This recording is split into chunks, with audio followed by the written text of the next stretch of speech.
From Hollywood, California, the Lux Radio Theater presents Janet Gaynor and Robert Montgomery in A Star is Born.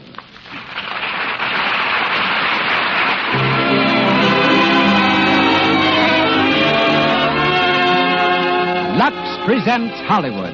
Back on the air again after a summer vacation, our first production brings you Janet Gaynor, Robert Montgomery, Lionel Stander, and May Robeson in one of the greatest stories the screen has ever known, A Star is Born. With us also, here on the stage of the Lux Radio Theater on Hollywood Boulevard, we have as guests Sid Grauman, founder and managing director of one of the most famous motion picture theaters in the world, Grauman's Chinese, and John Leroy Johnston, managing editor of Screen Book and Hollywood magazines. Conducting our orchestra is Louis Silvers. And now, I turn the microphone to our producer, discoverer of stars, director of 63 motion pictures. Ladies and gentlemen, Mr. Cecil B. DeMille.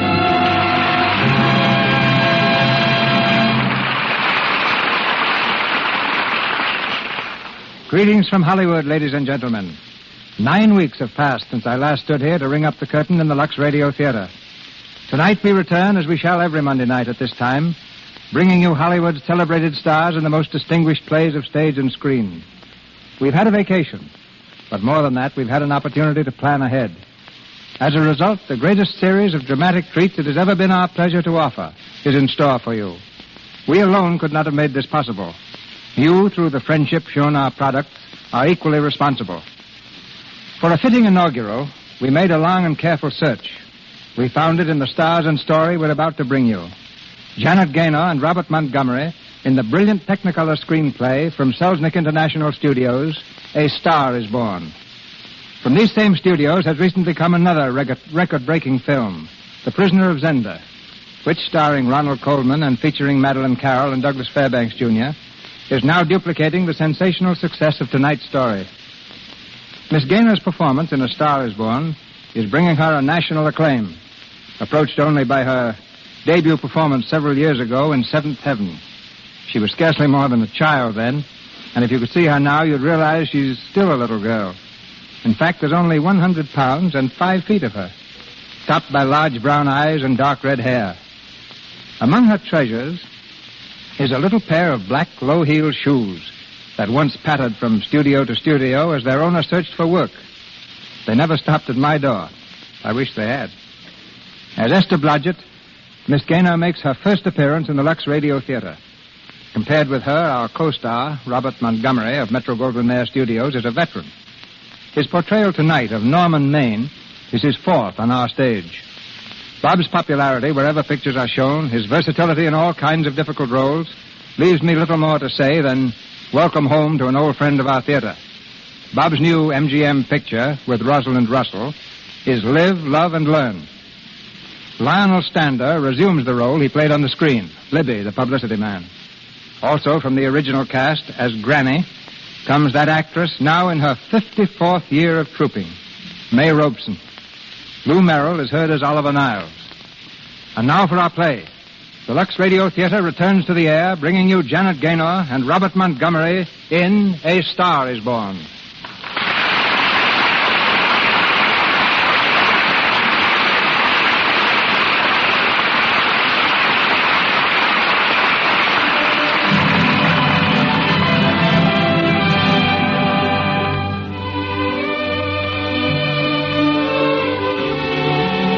An isolated farmhouse on the wind-swept plains of North Dakota.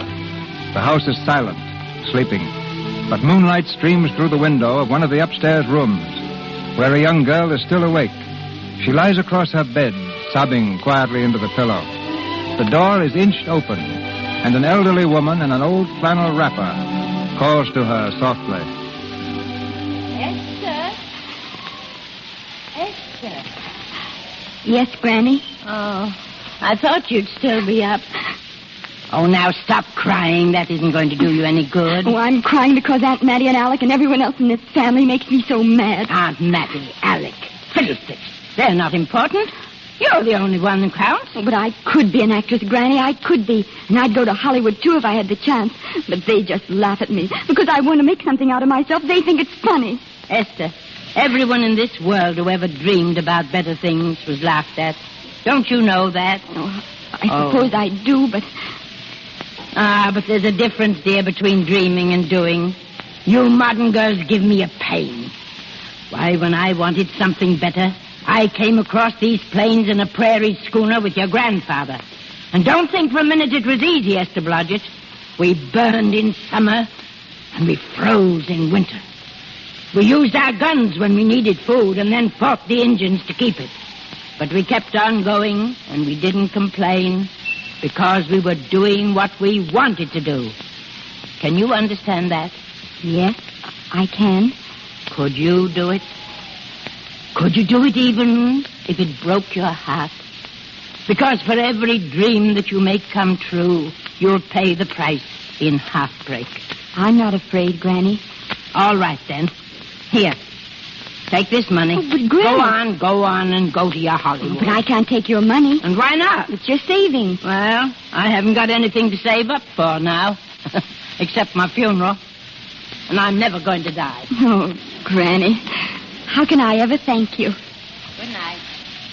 Oh, Granny, Granny, darling.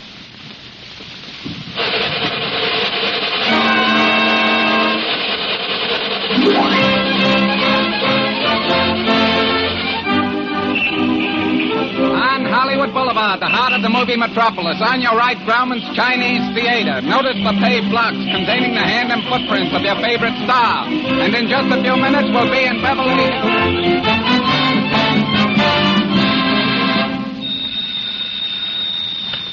Hello? Oleander Arms Apartments. Yeah, we got a vacancy. $4. Running water, convenient to all studios, and you can look at it whenever you want. What do you do? Huh? Listen, wise guy, don't waste my time. The ad said no cowboys. Good afternoon. My name is Esther Blodgett. Mine's Randall. Day, week, or month? Well, it's a little hard to say. You see, I'm going into the movies. Well, take it for a week. It'll break the jump to Beverly Hills. Sign here.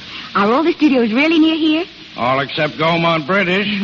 I suppose the best way to get a job is to go straight to the studios, isn't it? Oh. I haven't any illusions, you know. I'm perfectly willing to begin with a little bit of a part, or even as an extra. $4, please, in advance.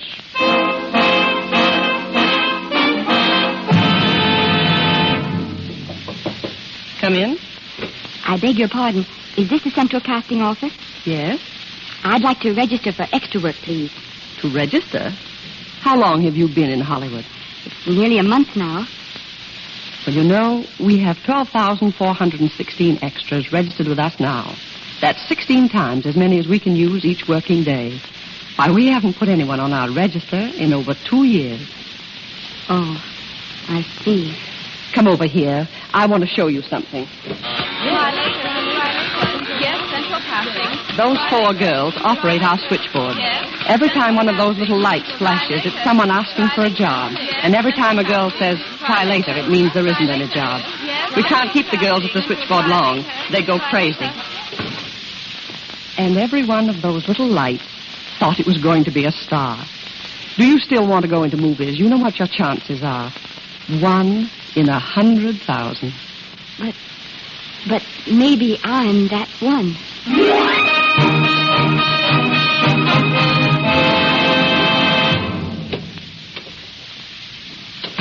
Afternoon, Miss Blodgett. Any phone calls for me, Mr. Randall? No, Jesse Lasky and Sammy Goldwyn must be writing you letters instead. How was their luck today? There wasn't any. Maybe you don't go at it right. If I haven't learned in 3 months, I guess I never will. But I'm not giving up. Hey, Esther! Hello, Danny. Hello, McGuire. How's the big assistant director? And say, how's about some rent? Never mind that. Listen, Esther, I gotta speak to you right away. Come in the parlor. Danny, what's the matter? Remember when you first came here, I said I'd keep my eye out for a job for you? Well, believe it or not, I've got one. Danny, that's wonderful. When do I go to the studio?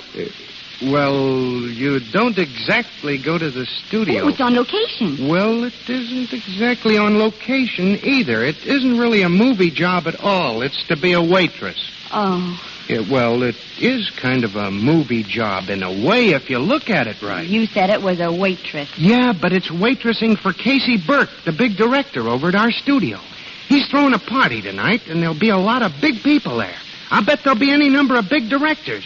And if you're there, maybe they'll notice you. I could make them notice me. Sure you could. This is your chance, Esther. My chance. All right, I'll do it, Danny. Good girl.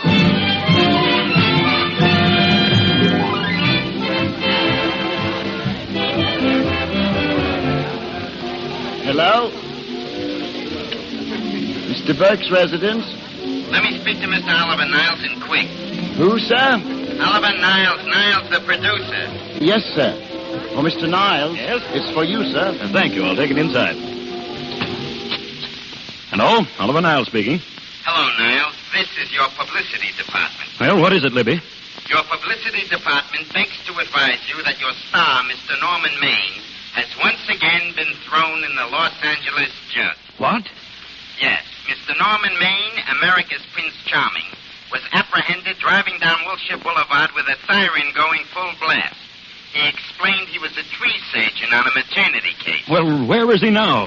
I bailed him out an hour ago. He ought to be at Breaks any minute. Will it be in the papers? No, it won't be in the papers. Oh, But that's a nice, expensive hobby of yours. Keeping Mr. Maine's informal entertainments out of the public press. Now, look, Libby, I don't care what it costs, but... Evening, Norman. Never mind, Libby. He's here now. I'll call you back. Hi, Oliver. You look worried about something. Do I? Well, go ahead and say it. I've got it coming to me. Oh, don't make it any tougher for me, Norman. I don't want to stand here and preach. Yeah, I know. The costs are going up and the grosses are going down. Oh, no, it isn't that, Norman. I've made a lot of money with you. I can stand a loss or two, but, well, I hate to see you go the way of so many others. I tell you, why don't you get Lloyd's to insure you against me? You're a great star, Norman, but you're starting to fall apart. And just what do you mean by that? Oh, the first signs are always the same, Norman. Not being able to remember your lines, the cameraman struggling to cover up your hangovers, all because you've got to have a good time every day, every night. I've warned you for a long time, Norman. Okay, Oliver. You're a swell guy. You won't lose any money on me, I'll promise you that. I'll be ready for the curtains when the time comes. And when it does, here's my epitaph. For amusement only. Let's get back to that party.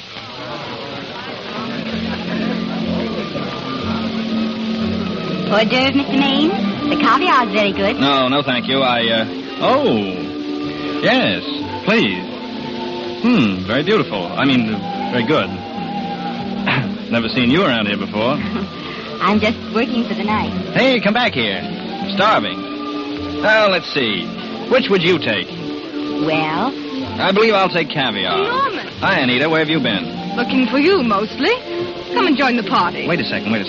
Caviar, anchovies... Oh, take the tray away, please. Mr. Maine doesn't care for any more. Do you, Normie? No, Normie doesn't care for any more.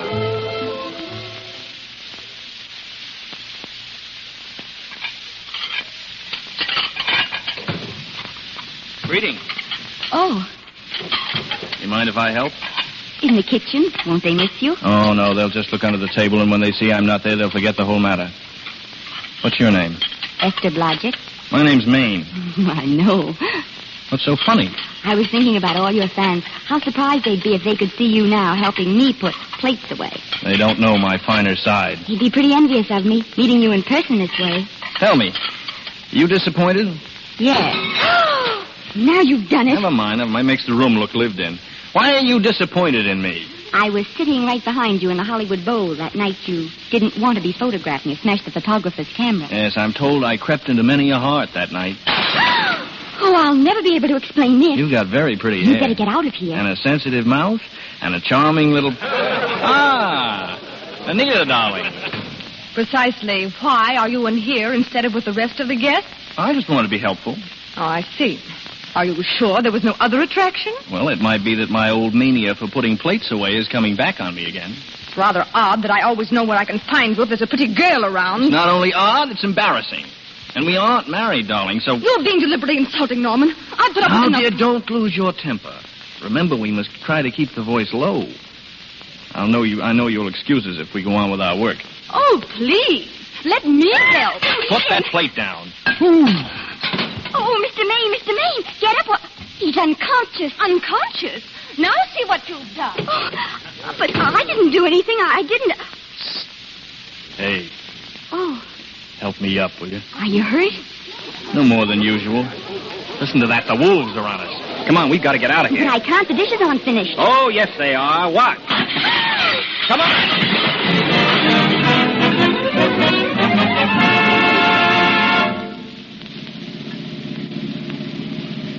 That's my house, Mr. Maine, the one with the oleander bush. Oh, right. Well? I'll bet I know what you're going to say now. What? Good night. Good night, and thanks. Oh, now, wait a minute. Do you realize that all I found out about you is that you're foolish enough to want to go into pictures? Why is it foolish? Look at you. Yeah, that's what I mean. Now, I'd like to go into this matter rather thoroughly. Oh, that's so why don't we awfully go up nice to of my you. place and talk it over? Oh, no. Thank you very much, but I really must say good night. Oh, now, wait a minute. The least I can do is to see you to your door. Will I see you again?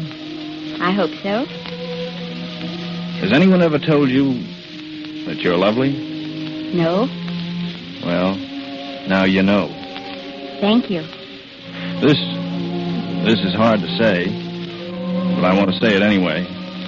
On the screen, I'm well, you know.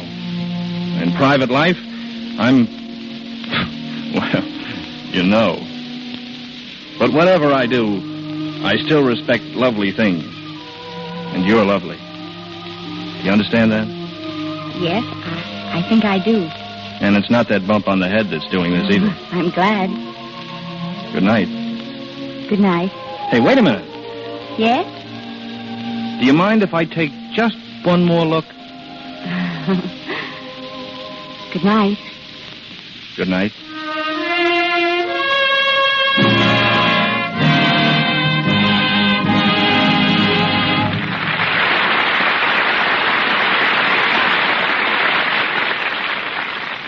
The Lux Radio Theater presentation of A Star is Born continues in just a moment.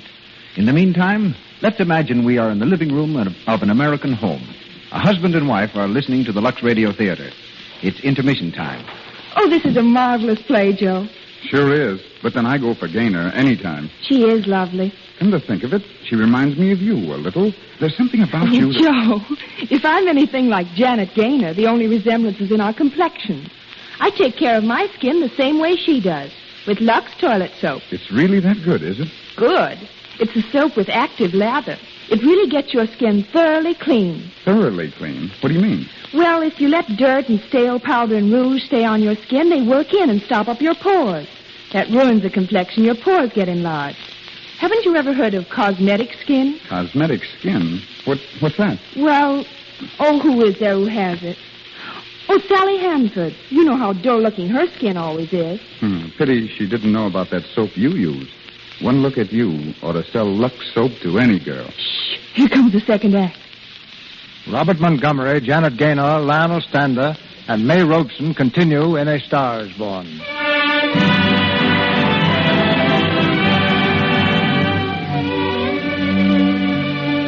A few hours have passed since Norman Maine left Esther at her doorstep. It's 4 o'clock in the morning. In the bedroom of Oliver Niles' home, the telephone jangles wildly. Niles, half asleep, gropes blindly for the receiver.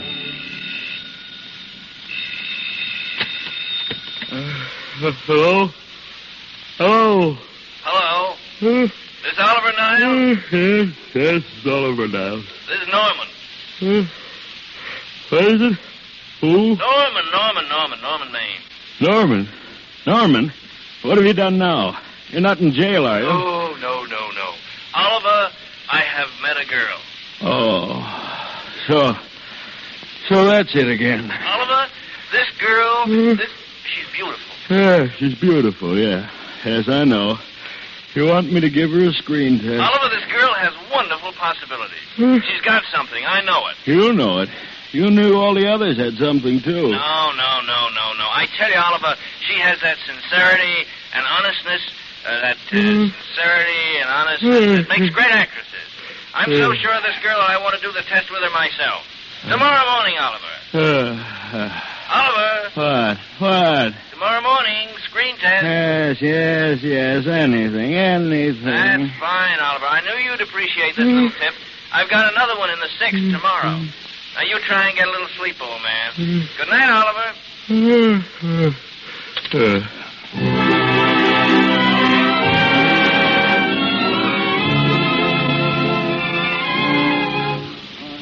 this light too hard? Move that gobo. Yeah. Get that inky spot in there. All right. This is just a test, gentlemen. Get going. All set, Mr. Burke. All right, then, let's take it. Ready, Norman? Ready? Ready, Miss, what's your name? Esther Blanchard. Okay. He'll soon know your name, Esther. The whole world's going to know it. But I'm so scared. Maybe I better not try it today. Oh, come on now. Don't be foolish. They all had to go through this. Crawford, Lombard, Myrna Loy, and Esther Blanchard. All right. I'm ready. All set, Burke. Quiet. This is the take. Roll 'em. Quiet, everybody. Please. Action. The last time I saw you was the only time in my life I ever wanted to be a man. I think I prefer you as a woman. You know why I wanted to be a man? No, why? Cut.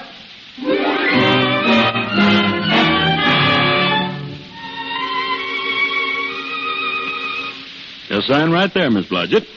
There, Mr. Niles. That's it. Thank you. Thank you, Mr. Niles. I may as well tell you that my whole organization thinks I've gone a little nuts to sign you. Maybe they're right. I hope they aren't. Well, we won't know either way for a while, will we? You look like a nice girl. I think I'm going to like you. That's not important. I think the public will like you. That is important. I know it is. We're going to change your name, of course. Esther Blodgett is, well, you understand. From now on, your name is Lester. Vicky Lester. Vicky Lester. Vicky Lester. Why, it's beautiful. Good evening, everybody. This is Billy Moon, your own Billy the Hollywood Star Chaser. Flash. Oliver Niles Studio discovers a new starlet, a Cinderella of the Rockies. Her name is Vicky Lester. Those who have peeked tell me she couldn't be more Davoon. She's putting in her training period now, and in a few months we may get a look at those fair features. The best of luck to Vicky Lester from her future fans.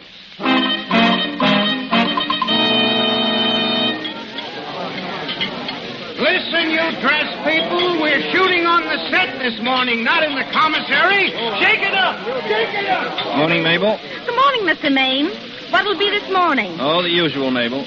Orange juice and bicarbonated soda. Make it 2 bicarbs, will you? It was a very successful party last night. Acme Trucking Company. No, the Mrs. Smith is not in. Hello, Acme Trucking Company. No, Mrs. Smith's not in. What goes on over there? Vicky Lester. She's rehearsing again. Bring that stuff over to her table, will you? Acme Trucking Company. No, the Mrs. Smith is not in. Hello, Acme. No, Smith ain't in. Acme Trucking Company. I'd like to speak to Mr. Smith. Mr. Smith is not... Oh, Norman. What's this between you and Smith? I've got a part. It's one line, but it's in a picture. Oh, so it's ambition that made you break that date with me last night, eh? Well, I had to be here so early this morning. Yeah, so did I. I had to stay up all night to make it, too. You started your picture, haven't you? Oh, we're still in the testing stage. Can't seem to find a girl for the lead. Gee, you think with all the girls there Yeah, are... but this girl's got to be different. She's got to be little and cute and sweet and... Well, blow me down. What? Well, close these tired old eyes. Norman, what's the matter? Come on, hurry up. Where are we going? Oliver Niles' office, on the run. I tell you, Oliver, it's surefire. You've gone through the whole casting directory, haven't you? I'll work day and night, Mr. Niles. And I'll work with her, Oliver. I can be mean or nasty or anything you want, Mr. If Niles. she clicks, Oliver, you got a star overnight. Well, what do you say? Okay, she's in. Esther, she's faded.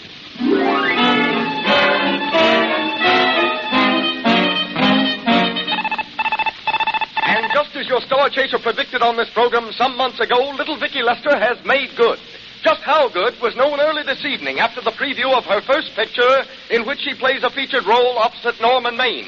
Norman may be starred, but he is decidedly not the main attraction.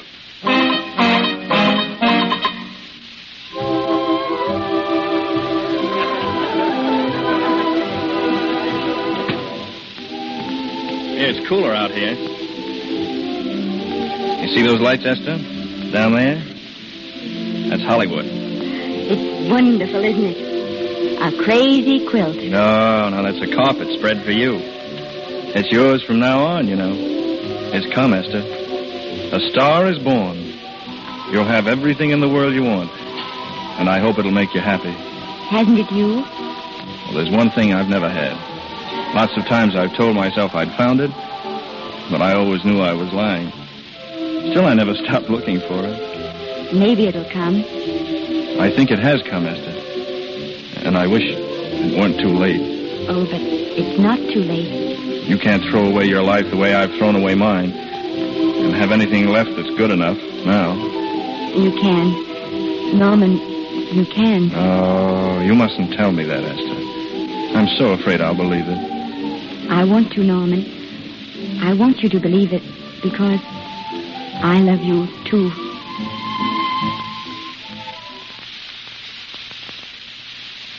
I don't know, folks. Maybe I'm not thinking fast this morning. What are you two trying to say? Just this, Oliver. We're going to get married. You're going to what? I guess I didn't read that line very well. I'll try it again. We're going to get married. Both of to us. each other. What do you think of that? When? Where? Well, we're going to elope in the conventional manner. What's the matter, Mr. Niles? He's trying to decide whether it's good for the studio. Is it?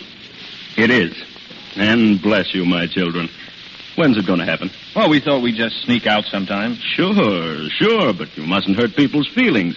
Matt Libby, for instance, he has a very sensitive nature. He'd feel offended if he didn't have a chance to congratulate you. Get Libby in. I've been trying to keep him out. Listen to this.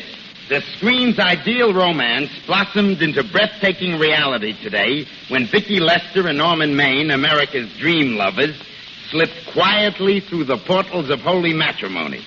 How does that sound? Horrible. But you see, we're going to elope. Sure you are. It'll be the biggest elopement this town ever saw.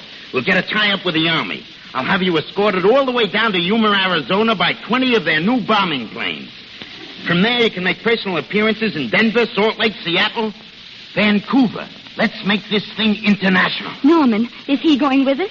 Say, Niles, don't you think we can work this thing out better alone? No use bothering the happy couple with all these details. Oh, I'm so sorry. We didn't realize we were in the way. While you're settling the details, you don't mind if I go out and buy this woman a ring, do you? Sure, go ahead. We want everything legal. Come on, honey. See you later, Oliver. There's a charming couple for you. A nice girl like Vicky and public nuisance number one. Norman's all right, Libby. You'll pardon my pointing Vicky's business as her own. It doesn't require any comments. I didn't comment. I just said it's a rotten You go shame. ahead and plan the elopement. What's the matter? You sore or something about this elopement? No, I'm not sore. Go on, Libby, beat it. I'm busy.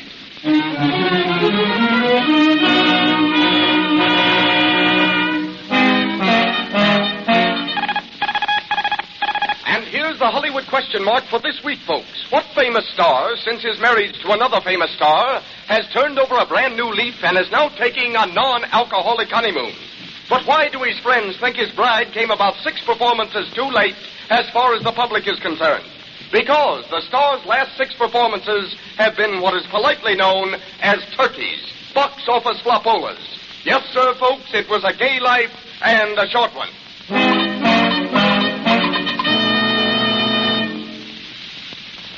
But, Norman, I just can't believe it. Would you mind telling me again, very slowly? That's your new house. This is your new grass. And those are your new trees, and here's your new husband. Now, come on. The garden's been waiting long enough for you. Do you like it? It's the most wonderful surprise anybody ever had. And there I was, thinking we were going to live in the beach house. Oh, we'll keep the house at the beach. But this is special. This is our castle, where we'll never use ugly words like contracts and pictures and careers. When we come in those gates, we'll check the studio outside. Oh, Norman. Hey, hold that pose. That's it. Get it, Otto? Got it. Caption. Their honeymoon never ends. How are you? Well, this is a surprise, Libby. And a very unpleasant one. Oh, just dropped over to welcome you home. How are you, Mrs. Maine? Fine, thanks. Hello, Otto. Hello, Miss Lester.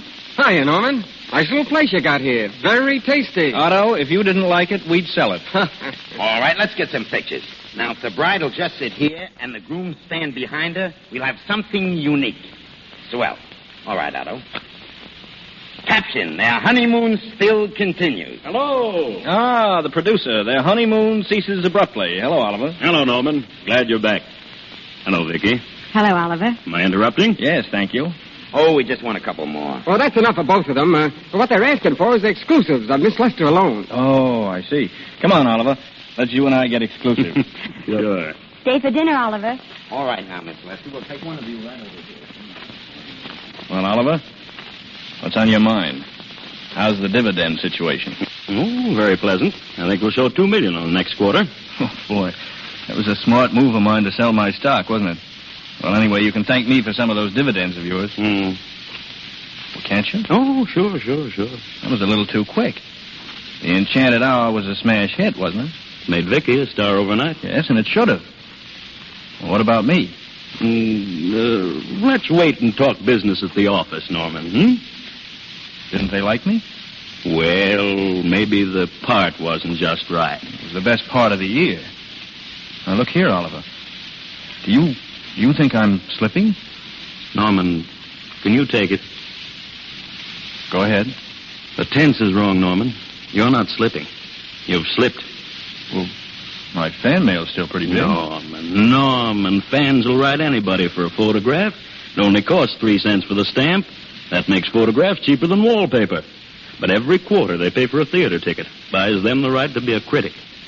Your last few performances, Norman, haven't pleased your critics. Oh. Remember I told you I'd be ready for the curtains when the time came? Well, here it is. Let's call off the contract. And no hard feelings. Oh, we're not quitting yet, either of us. There's no explaining these things. We've all seen how quick the public turns. Well, maybe we can turn it back. I've got a swell script lined up for you. Oh, about Esther. If you think I'm going to get in her way... Well, as a matter of fact, as it happens, there isn't anything for her in this story. I'd more or less planned to star her in a picture of her own, maybe with that young Pemberton opposite her. He's coming along very nicely. Good for young Pemberton. All right, Oliver. We'll make a try at it. And let's hope it's not too late. Yes, Norman. Let's hope it's not too late.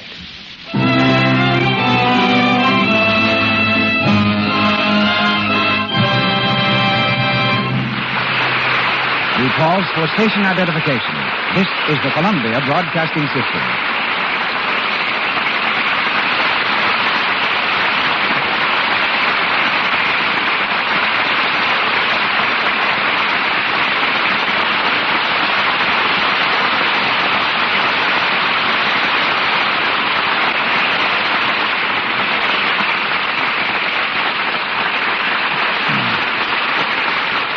It's been our custom, between the acts of our plays, to bring you little glimpses of Hollywood, to give you a view of film activities from backstage.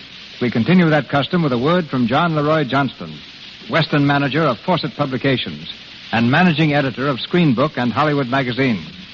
The last time we met, he interviewed me.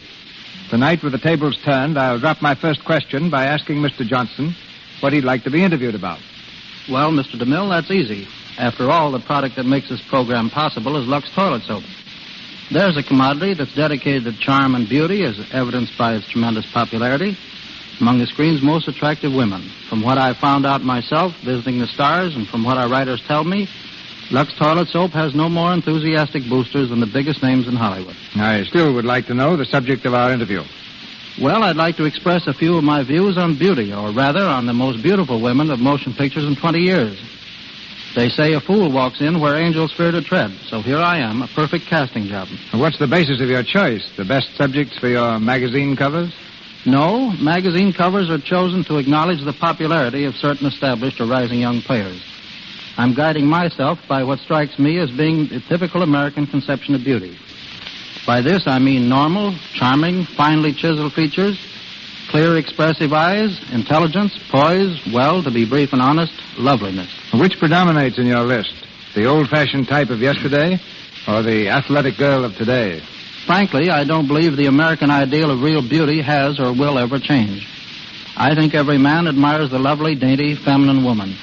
If she's truly beautiful, she'll look beautiful in crinolines or slacks. So, from the silent days onward, here's my all-American team.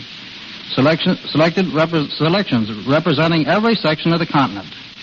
Alice Joyce, Corinne Griffith, Clara Kimball Young, Billy Dove, Mary Nolan, Joan Crawford, Janet Gaynor, Jeanette MacDonald, Dolores Del Rio, Norma Shearer, and Madeline Carroll.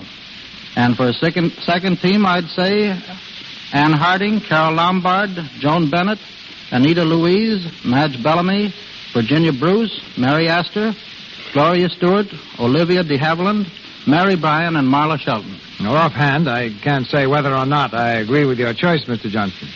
But I wish I could have all your all-American beauties in one picture. And I wish you'd provide a police escort so that I can sneak out of here before folks start throwing things. I'm on my way. Good night.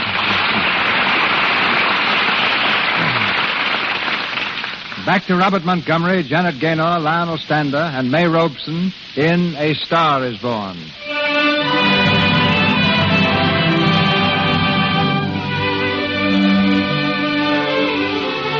One year has passed.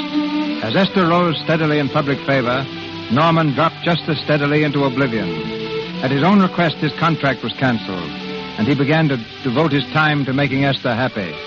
But she was busy at the studio, shaping a career such as he had thrown away. And left to himself, Norman slipped gradually back into his old ways. It's the night of the Academy Award dinner.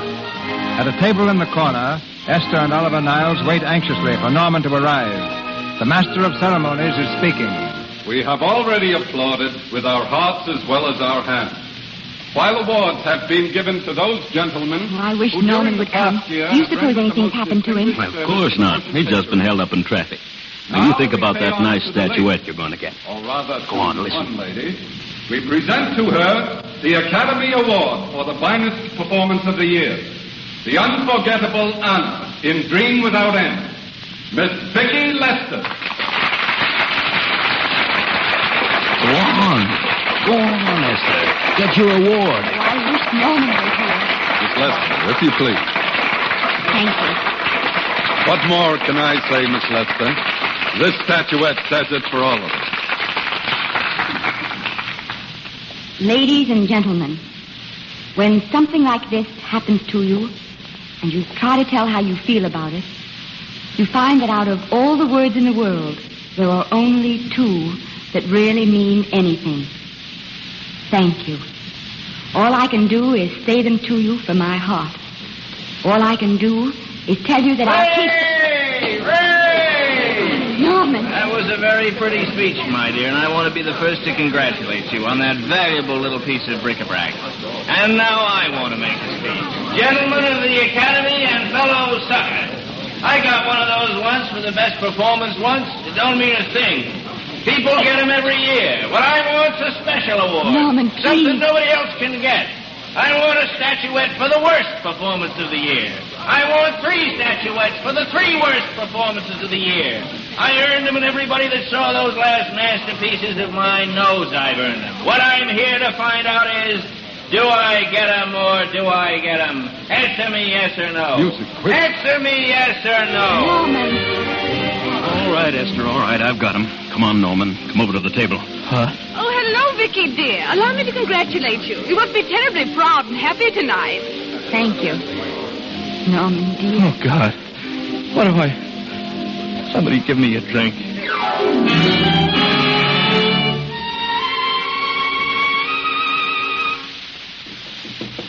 Who is it? Oliver Niles calling. Oliver, come in.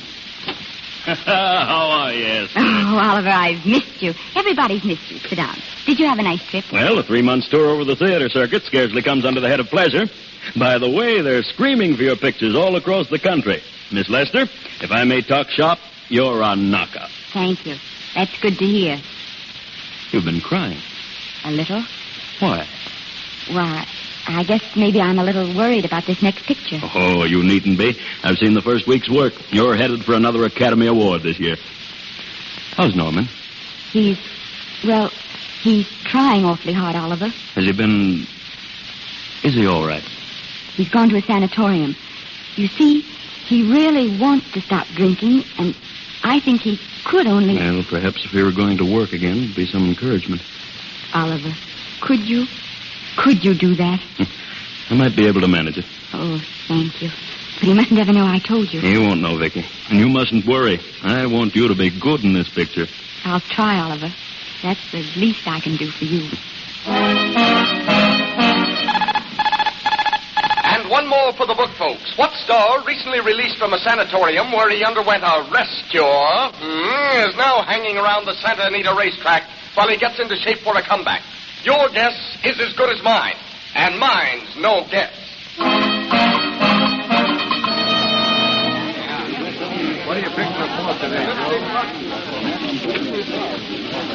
Hello, Charlie.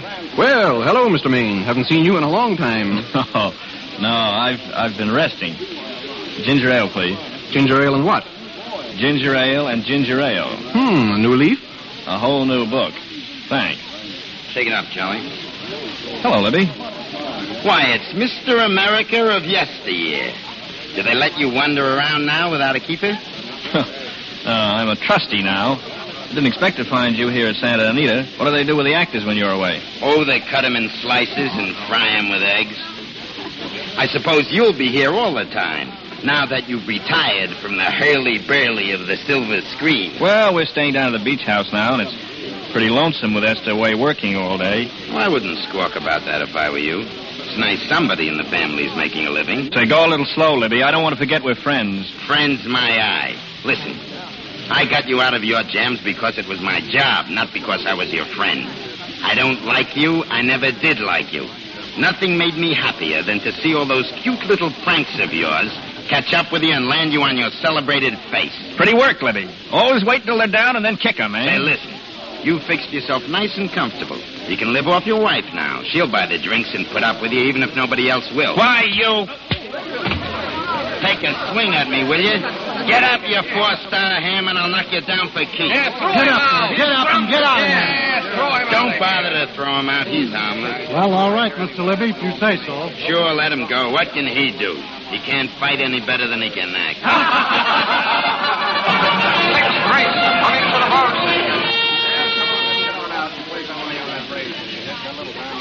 You okay, Maine?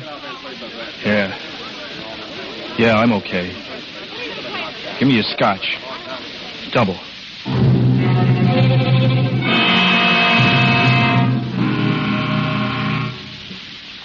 Vicky, you'll be ill. Why don't you try and get a little sleep? But he's been gone 4 days. 4 days and not a word. Oliver, I can't. I just can't. Will you? Surely. Hello? No, this is Oliver Niles speaking. What? Oh, thank heaven. Where? In the night court. He's all right, Vicky. He isn't hurt. I'll go right down and get him out. What is it? What's wrong? He's been arrested on a disorderly conduct charge. I'm going with you. Vicky, please, it isn't any place for you. If it gets in the papers... What do I care about the papers? Norman's in trouble, and I'm going to him.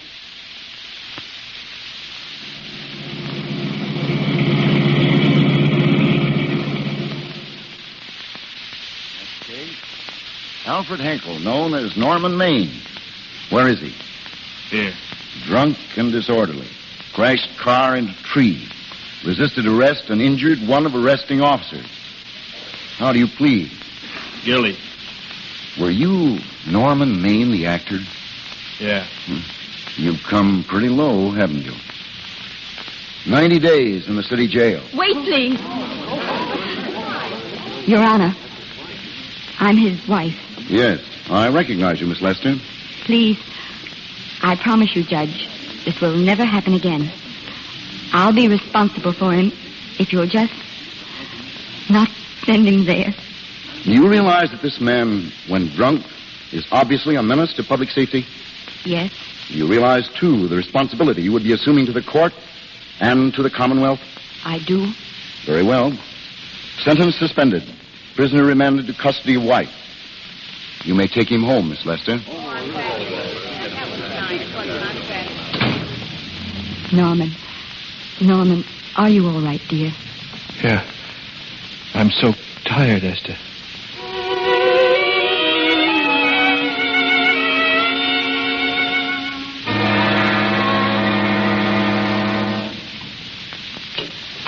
How is he, Esther?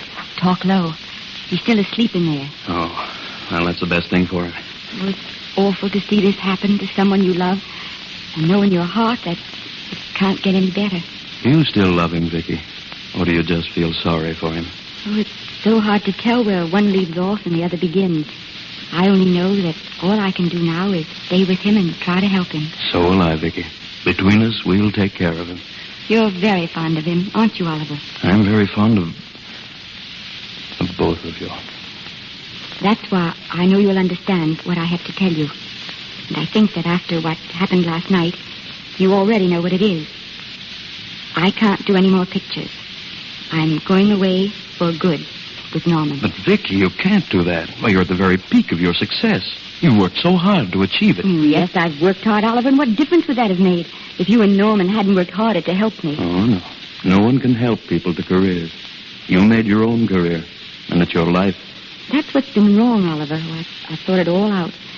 Maybe if I hadn't been away from him so much, last night and what went before, it wouldn't have happened. Too late to think about that now. But it may not be too late to go away with him and start over again somewhere. It's your life you're giving up, Vicky. So I can try to give Norman back his. Can you honestly tell me I'm wrong to do it? No. No, Vicky. I can't honestly tell you that. Then there won't be any more Vicky Lester, Oliver. Goodbye, Vicky Lester. You're a swell girl. And good luck, Mrs. Norman Maine. Goodbye, Oliver. And thank you.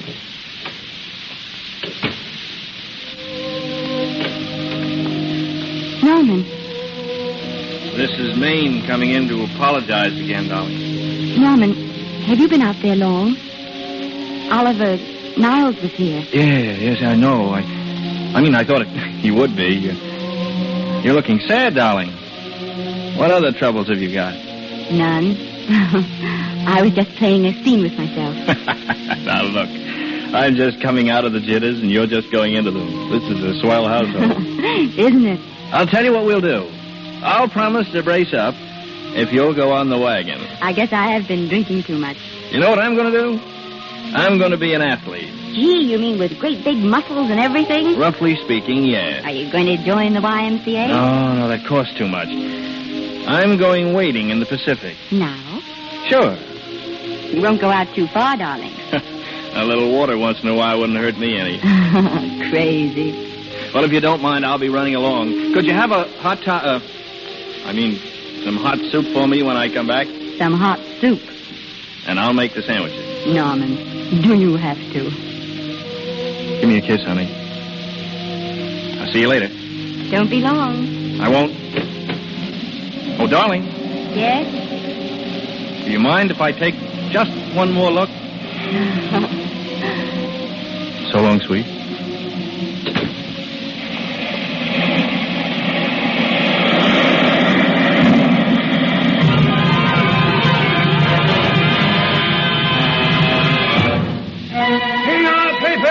Norman Maine drowned. Read all about it. Norman Maine drowned at Malibu Beach. Paper! Norman Maine commits suicide.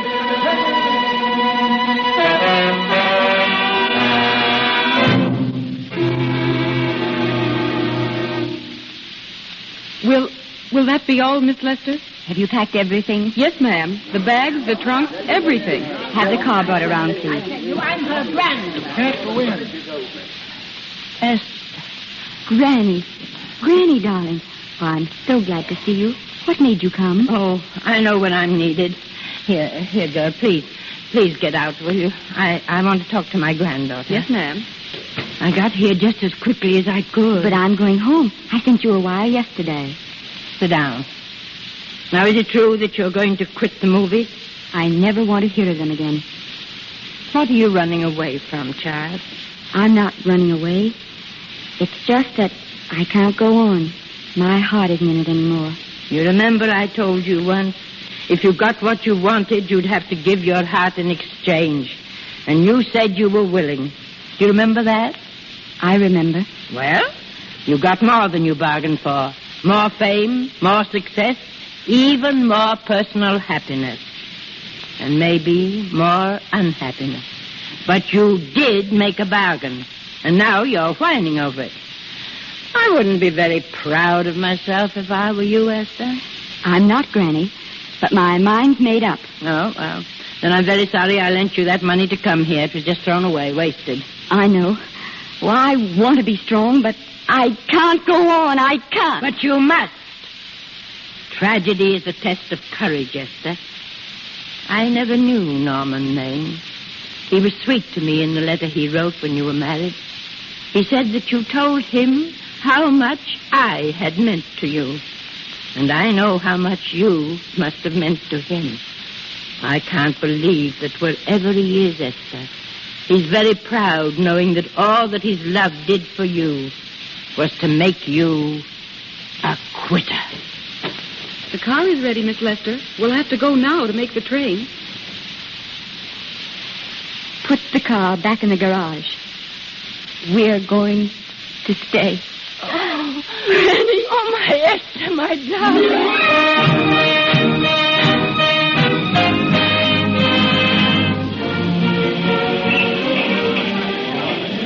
Yes, ladies and gentlemen, it's a great occasion. The entire picture industry has come to the Chinese Theater for this opening tonight. It has come to pay tribute to a great star on her return to the screen. The girl who has won the heart of Hollywood, the girl who has won the heart of the world, Miss Vicki Lester. And now, if I'm not mistaken, Miss Lester's car has just driven up. Yes, it is her. I'll see if I can get her to say a few words. Here she comes now. No, wait, she's stopping, folks. What is it, Jim? Oh. Ladies and gentlemen, Miss Lester has stopped at the footprints of her late husband, Norman Maine. She's a little upset. I don't think we're going to get her up here. No, wait now. She's pulling herself together. She seems to be all right, ladies and gentlemen, and she's approaching the microphone now. Miss Lester, will you... Miss Lester, this microphone is on an international hookup. Throughout the world, your fans are hoping you'll say a few words to them. Will you, please? Of course. Hello, everybody. This is Mrs. Norman Maine.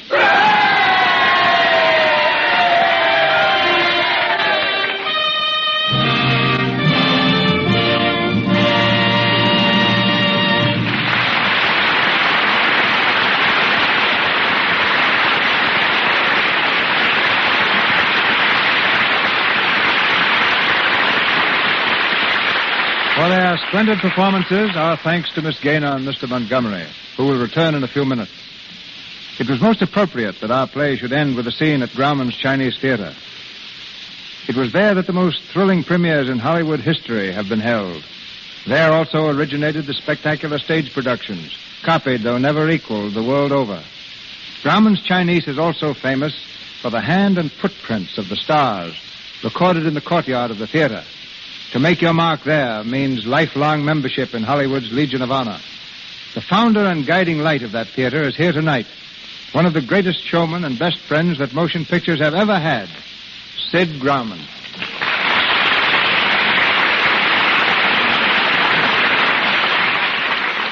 Sid, how did you happen to get that idea of the hand and footprints? Well, before answering that, Cecil, I'd like to say something you overlooked. That it was your picture, The King of Kings, that opened the Chinese Theater. It was a great break for me. For your question, the answer is pure accident. I walked right into it. While we were building the theater, I accidentally happened to step in some soft concrete, and there it was. So I went to Mary Pickford immediately. Mary put her foot into it. And so became the first to sign your concrete autograph album, huh? Yes, along with Norma Talmadge and Douglas Fairbanks. But the latest we have done, so are William Powell and Myrna Loy, who used to dance in my prologue. Well, your theater and footprints, Sid, few people realize that you've helped scores of players on their way to fame, like Raquel Torres, who started as one of your usherettes, Raymond Navarro, or Jackie Coogan, whom you discovered. Yes, it's a strange how things work out, Cecil. I used to put on Sunday morning concerts in the $1 Million Theater in Los Angeles. Before the prologue and picture was shown, a young singer asked me for... After hearing him, I said, "You're on, but the price is only $10 for the concert." He said he needed the work, and if I'd give him 6 concerts in a row, the $10 would be all right. I did. His name, Lawrence Tibbett. To this day, one of my best friends is Charlie Chaplin.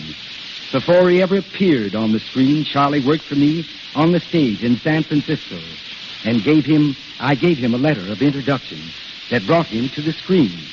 I claim no credit for this. It just happened. And now a little Shirley Temple story. When footprints, she asked me if I mind if she took off her shoes and socks. I told her that we couldn't do that because she'd get her feet all full of concrete. As usual, she had an answer ready. We can get some warm water and a towel, and I'll wash them very carefully. But why, I asked? Do you want to make your footprints in bare feet? Mr. Grauman, she said, if I don't stop now, there's no telling when I will. Good luck to you and to this splendid radio theater, which has come to be as much a part of Hollywood as the excellent commodity it represents. Lux Toilet Soap. Thank you. Thank you, Sid. Goodbye. And now, as the stars they are, Janet Gaynor and Robert Montgomery.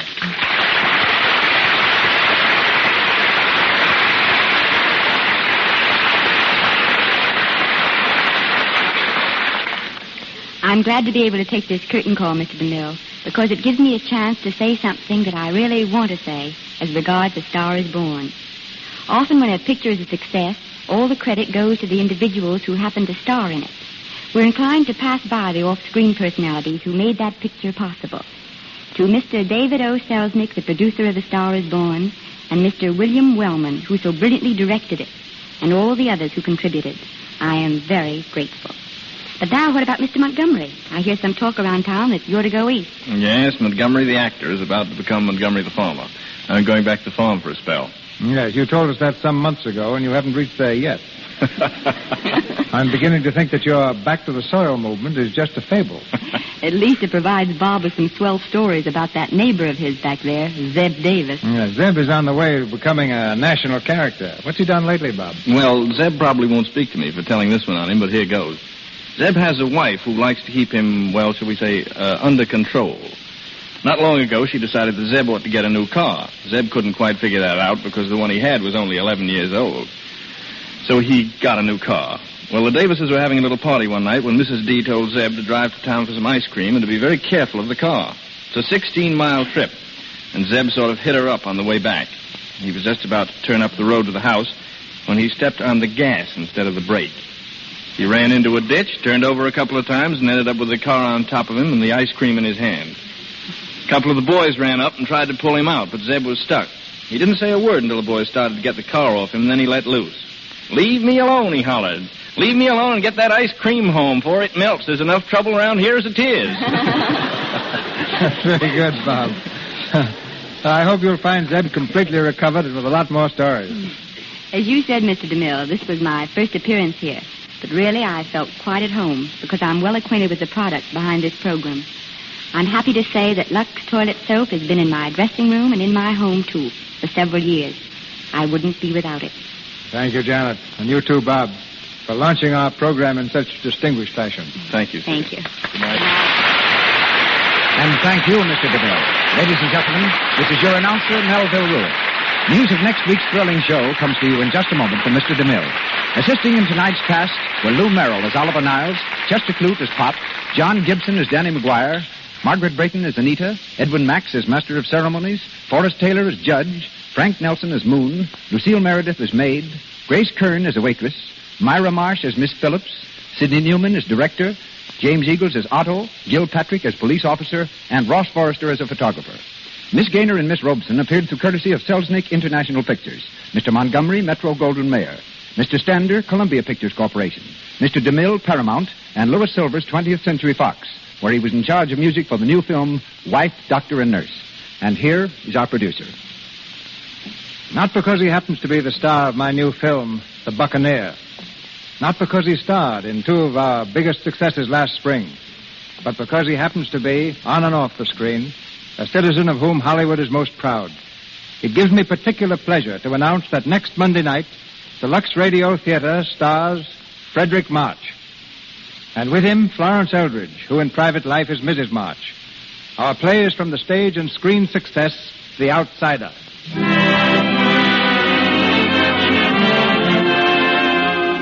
Our sponsors, the makers of Lux Toilet Soap, join me in inviting you to be with us again next Monday night when the Lux Radio Theater presents Frederick March, Florence Eldridge, and an all-star Hollywood cast in The Outsider. This is Cecil B. DeMille saying good night to you from Hollywood. Heard on tonight's program was A Afraid to Dream from You Can't Have Everything. This is the Columbia Broadcasting System.